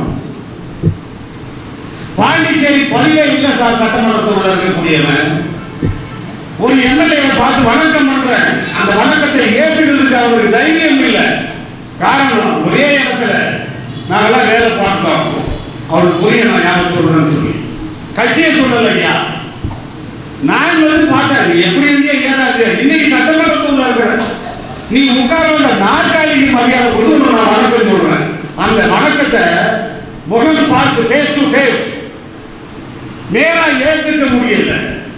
ஒழுக்கமா வாழ்ந்தோம், உண்மையா வாழ்ந்தோம். இன்னாருடைய பிள்ளைகள் நாங்கள் சொல்லிக்கிட்டு வாழ்ந்துகிட்டு இருக்கிறோம். குபேர் வாழ்ந்ததுக்கு, குபேர் வளர்ந்ததுக்கு தியாகி துரையார் அவருடைய பிள்ளை. அடையாளமா இது விளையாட்டு இல்லை. நான் கொஞ்ச நாள் அமைதியா இருந்தேன். பெருச்சியில கட்சின்னு சொன்னாங்க என்னன்னு சொல்லிட்டு நான் விரும்பி காலையில பட்ட கஷ்டம் கொஞ்ச நேரம் இல்லை. பொன்னியம்மன் கோயில்கிட்ட ரோட்ல உட்கார்ந்து வரும்பொழுது சுதந்திர நாடு நம்ம சுதந்திரம் வாழணும். இந்த கன்றாடி இந்திய நாட்டை விட்டு தந்தையா எவனா ஆனா என்னமோ நமக்கு ஏதோ போச்சு. நான் பெஞ்சிக்காரன் இல்லை, எனக்கு என்று அடையாளம் இருக்குது. பிரெஞ்சு வம்சாவளி நான். ஆனா இந்த தேசம் காங்கிரஸ் கட்சி கொடியை கொடுத்ததுனால எங்களை மாதிரி குடும்பஸ்தர் நாங்கள் எல்லாமே உங்களுக்கு நொட்டணும். என்ன நொட்டணும்? இந்த நாட்டுக்குள்ள நாங்கள் கூடுகிறோம் சொன்னோம். எங்கே இருந்து வந்து வேடிக்கை பார்க்க வந்த, கப்படிக்க வந்த, கூத்து பார்க்க வந்த, சினிமா பார்க்க வந்த, சாராயம் விற்க வந்த, கல்லு வந்த தூக்கி மரத்தில் கட்ட வந்த, கட்டுறத ஒழுங்கு குடிக்க வந்த, திருச்சி கல்லுக்கு திரும்பி குடிக்க வந்த நீ மந்திரி. நாங்க உங்ககிட்ட வந்த எந்திரி போனதே இல்லை ஐயா. இந்த சட்டமன்றம் ஆட்சிக்கு வந்து 5 ஆண்டுகள் முடியும் பொழுது கலைக்கப்பட்டது. இதுவரைக்கும் அதை போனது இல்லை. ஓட்டு வந்ததுன்னா இந்த தலையை சுற்றி காங்கிரஸ் கட்சி எடுத்துக்கோங்க. காரணம் வேற கட்சிக்கு போறோம்ன்றதுல நான் சுயமரியாதை இயக்கத்தில் திராவிட இயக்கத்தில் திராவிட கட்சியில் வந்தவன். திருமணம் போட்டுருவோம், அது வேற விஷயம். இப்போ கட்சிக்கு தூக்கி போட்டுருவோம். ஆனா இப்போ நான் நிறைய பேசல. ஐயா பேசினாரு, சரித்திரங்களை சொன்னாரு, சட்டப்பூர்வமான சரித்திரபூர்வமான ஆதாரங்களை கொடுத்தார்.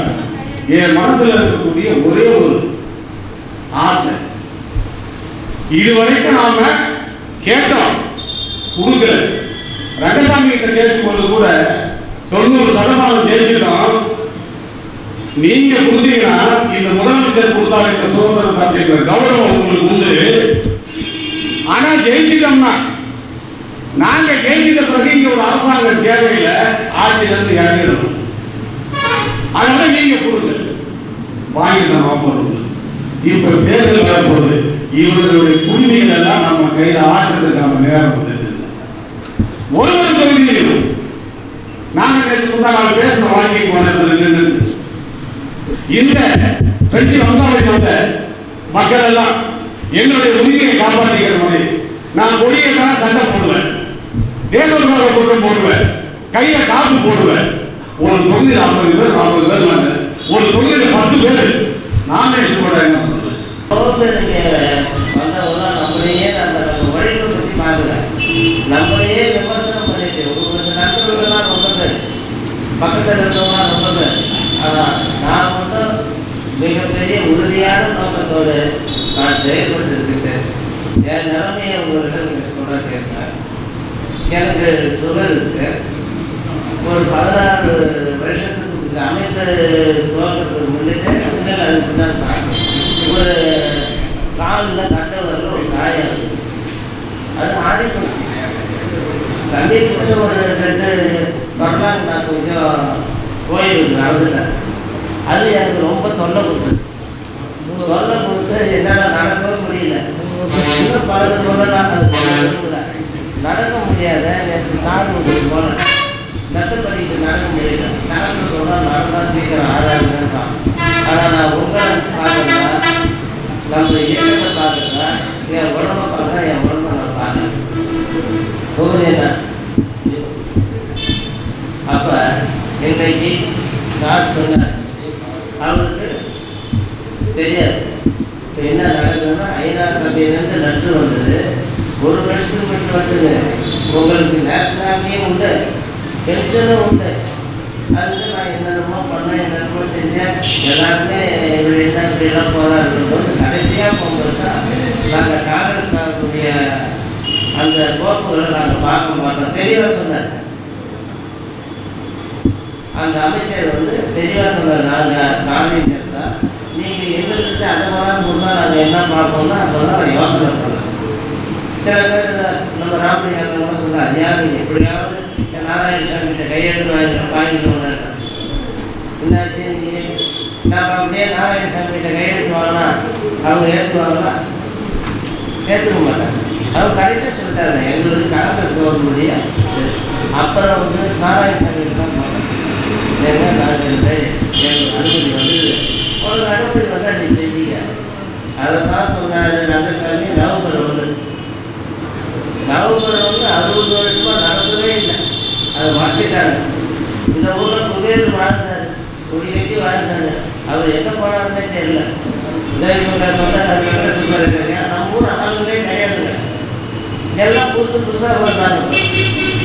அப்போ நம்ம ஊரை பற்றி சிந்திக்கிறவங்க ஓரங்கிறாங்க. எனக்கு எவ்வளோ தூரம் என்னை எப்படியோ அடக்கி பார்த்தாங்க, அடங்கலை. அப்போ இப்போ கரட்டி பார்த்தாங்க, எனக்கு தெரியும். எல்லாமே நமக்கு எதிர்பார்க்குறாங்க. யாராவது எப்படியோ லலிதா அம்மா அந்த நாட்டிலேருந்து வராங்க, இப்ராஹிம் அம்மா எல்லாம் மனசில் எல்லாம் மனசில் இருக்குங்க. நான் என்ன பண்ணுறேன், அஞ்சல் அம்மா. ஆனால் புதுசாக இந்த நம்ம ராமலிங்கம் அவங்க சம்சாரம் எல்லாரும் வந்து என்னுடைய அழைப்பை ஏற்று, நான் கொடுக்குற ஒவ்வொரு லெட்டரையும் ஏற்று இன்றைக்கி இவ்வளோ பேர் இதில் பழசும் இருக்குது, புதுசும் இருக்குது. நான் எவ்வளோ தூரம் ஒருத்தவங்களுக்கு 3 லெட்டர் போடுறேன். வந்தவங்க ரொம்ப சந்தோஷம். அல்பான்சாமா ஒரு வார்த்தை முடிச்சுட்டு வந்தாங்க. அந்த பழைய ஆள் இருந்தாலும் அது எதுவும் போடக்கூடாதுன்னு ஒரு மன்றத்தில் இருந்தேன். இப்போ என் மனசு ரொம்ப நிறைவாக இருக்குது. மணி ஆகிப்போச்சு, மணி 12 ஆகிப்போச்சு. அடுத்த கட்டம் என்னென்னா 500 பேருக்கு நான் ஒரு கோப்புகளை தயார் பண்ணிட்டேன். இன்றைக்கி நேற்று நம்ம கவர்னரை பார்த்துட்டு வந்தேன். அது எனக்கு ஒரு 20-18 வருஷத்துக்கு முன்னாடி அறிமுகம். அந்த மாவட்டத்தில் போய் பார்த்துட்டு வந்தேன். அதுக்கு நம்ம போய் கேட்டோம்னா அது ஏதாவது செய்யும். அப்போ நம்ம என்ன இருந்தாலும் இங்கே ஒன்றும் செய்யக்கூடாது. நமக்கு எங்கேருந்து உத்தரவு வந்துடும் அது பிரதம மந்திரி மூலிமா உள்துறைக்கு போகப்படும். இந்த 2-3 நாள் போக்குவரத்து எது கவனமாக கேட்கணும். அது 2-3 நாளில் உங்கள் பேரில் போகுது. இப்போ உதயகுமாரி அம்மானா உதயகுமாரி அம்மா விலாசத்தை போட்டு அவங்க கையெழுத்து போட்டு போகுது. அது போர்டு போகுது. போர்டில் முதல்ல ஏற்றுக்கணும். என்ன இருக்குன்னா உங்களுக்கு செய்யறது நியாயம் இல்லை. சார் சொன்ன மாதிரி ஐராசாமியிலே உத்தரவு கொடுத்துருக்காங்க. நம்ம ஐராசாமி என்ன சொன்னால், நீங்கள் பிரதமரை பாருங்க, நான் அனுமதி கொடுக்குறேன். உட்கார்ந்து 2-3 நாளில் அந்த கோப்புகளை அமைச்சிடும். இது போய் 1 மாதம் ஆகும். போய் சேர கொள்ள அவங்க பார்க்க எல்லாம் 1 மாதம். ஆமாம், அந்த போர்டுலேருந்து ஒவ்வொருத்தவங்களுக்கும் நேரடியாக லெட்டர் வரும். நீங்கள் என்ன அதுன்னு சில விஷயங்கள்லாம் இருக்குது, அதை நாங்கள் எழுதுவோம். சார் நாங்களாம் எழுதி அது மேலே வச்சு இன்னும் 1 வாரத்தில் இங்கே இருக்கிறவங்க அத்தனை பேருக்கும் என்கிட்ட கையெழுத்து பண்ணுறவங்க எல்லாம் அனுப்பிச்சிடும். அப்போ அந்த அனுப்பிச்சா 3 மாதத்துக்குள்ள உங்களுக்கு நேரடியாக உள்துறையிலிருந்து பதில் வரும். அதை வர வைக்கிறது என் பொறுப்பு தான். நம்ம லெட்டர் அனுப்பிச்சிட்டோம், நம்ம எங்கன்னா பணம் கொடுக்குறீங்க, அதை டைப் பண்ணிக்கிறோம்.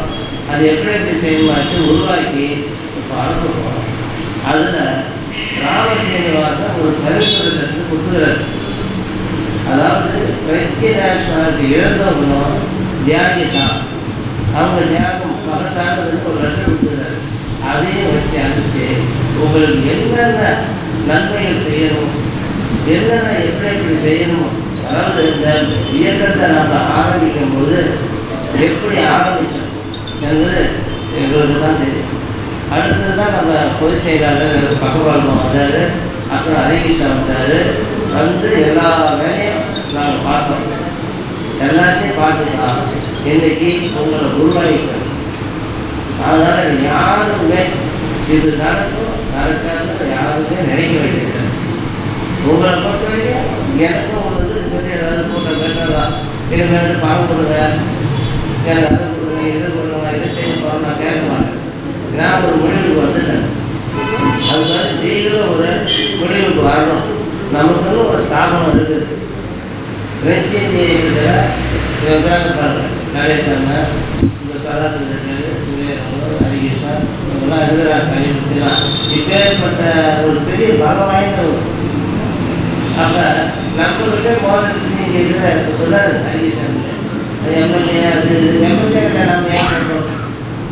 நண்பர்கள் எம்எல்ஏலாம் இன்னைக்கு கடைசி நேரத்தில் எப்படி கல்வி அடிச்சு போகலாம் பார்த்தீங்கன்னா நிறைய பேர் போயிட்டாங்க. இப்போதான் ப்ரெஸ்ஸெல்லாம் வராங்க. ஏன்னா இவர் பிரதம மந்திரி வராங்கன்னு அதனால் கொஞ்சம் லேட்டு. அதனால் எனக்கு இந்த ஒத்துழைப்பு அத்தனை பேருக்கும் நான் என்றைக்குமே மறக்க மாட்டேன். ஆனால் அதே போல் இன்னும் ரொம்ப பேர் இருக்கிறாங்க, அவங்களையும் மறக்கிறேன். அதுக்கு நான் அவங்ககிட்ட போய் நான் கையேந்தி வைக்க முடியாது. நம்ம இயக்கத்தை நம்புறவங்க, இங்கே இருக்கிறவங்க நம்புறவங்க, நம்புறவங்களுக்கு நல்ல வழிகாட்டுறாங்க. ரெட்டை குடியுரிமையாக நம்ம எடுப்போம். இந்த நல்ல மனசில் இல்லாத ஆரம்பிக்கிறேன். இதை முடிச்சுட்டு அதுக்கு வருவேன். இவங்க எல்லாம் சிந்திச்சு பாருங்க. நீங்கள் அதிகாரிகள்லாம் கூட இங்கே வந்துடுவீங்க. பிரெஞ்சு கவர்மெண்ட்டு ஒரு அறிக்கை விட்டான். யாராவது நேஷனாலிட்டி பேசினா அவங்க நாங்கள் நடவடிக்கை எடுப்போம்னு அறிக்கை விட்டான். அது உங்களெல்லாம் தெரியுமா? தெரியுமா தெரியாதா? அறிக்கை விட்டாங்க. பேப்பர் வந்து சார் சொன்னார், பேப்பர்லேயே வந்தது. ஆனால் அதே மீறி நான் ரெட்டை குடியுரிமை வாங்கி தரேன்னு சொன்னால் என்னை விட்டு வைப்பானா? வைக்க மாட்டான். நான் அதை ஸ்டேட்மெண்ட்டாக கொடுத்துட்டேன். அது கொடுத்து பத்திரிகைலாம் வந்துட்டு ரெட்டை இன்னைக்கு செய்தித்தாண்டி வரும். இன்னைக்கு நாம் போட்டுக்கிற தீர்மானம் என்னன்னா, இந்த பட்டியலை முழுமைப்படுத்தி அனுப்புறது. இந்த பட்டியலை இதான் முதல் மற்ற பட்டியலாம் இப்போ உங்கள்கிட்ட இருக்கோம். நான் 16 வருஷத்து தாள்லாம் உங்கள்கிட்ட இருக்கோம். ஆனால் அந்த தாள்லாம் அங்கே இல்லை. நம்ம மாநிலம் மட்டும் இல்லை, எந்த மாநிலத்தினாலும் இல்லை. முக்கியமான மட்டும் எடுத்து வச்சுருக்காங்க. அப்போ இது போனால் அதுக்கு வேண்டியதெல்லாம் அனுப்பணும். அதுக்கு பின்னாடி நாங்கள் என்னென்ன பண்ணணும், யார் யார்கிட்ட சொல்லணும், எப்படிலாம் இதுக்கு வழி வரும்போது நான் செய்யணும். அதுக்கு பின்னாடி ஒன்றும் வேலையை கிடையாது. இந்த பொதுக்குழு கூட்டம் 2021 ஒரு வெற்றி கூட்டமாக தான் அமைஞ்சிக்குது. அதனால் இந்த எந்த பாண்டிச்சேரி அரசாங்கம் மோதிக்கு இல்லை, எந்த மந்திரியும் இல்லை, யாரும் இல்லை. இன்னைக்கு பிரதம மந்திரி வராது. நான் போய் இங்கே பொதுக்கூட்டம் போட்டுருக்கோம். இது பொதுக்குழு கூட்டம். அதனால் எதுவாக இருந்தாலும் எனக்கு ஏதாவது சந்தேகம் இருந்தால் ஃபோன் மூலியமாக கேளுங்க. அதேமாரி யாராவது இதில் வந்து மறுபடியும் இந்த மாதிரி செய்கிறாருப்பா போகணும், யாராவது விரும்பினா வந்து சேருங்க. ஒரு 4 நாள் அதுக்கு மேலே வச்சிருங்க. அடுத்த படியமாக உதயகுமார் பார்க்க ஏன்னா எவ்வளோ பேர் இருக்கிறாங்க. நான் என்ன பண்ணுவேன், நான் 2 லட்சம் அனுப்பிச்சிட்டேன். அப்போ அனுப்பிச்சே வரணும்னா நான் தொடர்ந்து இதை செய்ய மாட்டேன். தொடர்ந்து இதை செய்ய மாட்டேன். நேஷ்னாலிட்டி கொடுவாங்க.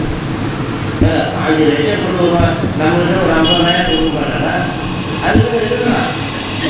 இன்றைக்கி இங்கே இருக்கிறவங்க நேஷ்னாலிட்டியில் எத்தனை லட்சம் செலவு பண்ணுவாங்கன்னா இருக்காங்க.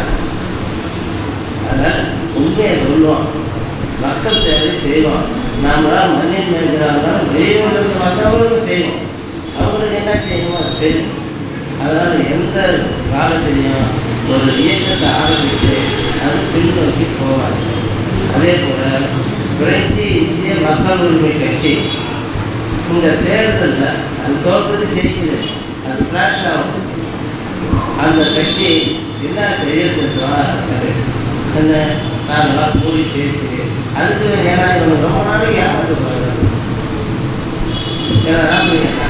ஏன்னா போகிறது நம்ம கட்சியில் சும்மாலாம் நினைக்க மாட்டியா? அதெல்லாம் கேட்டேன். அங்கே இருக்கிறாங்க, ஒரு ரூட்டில் இருக்கிறாங்க. காரைக்காலில் கூட நமக்கு சும்மா நாம போடுவோம். 1000 ரூபாய் கட்டி போடுவோம். நாங்கள் எவ்வளோ இருந்தாலும் கட்டி போடுவோம்னு சொல்லுங்க. எவ்வளோ இருந்தாலும் கட்டி போடுவோம்னு சொல்லுங்க.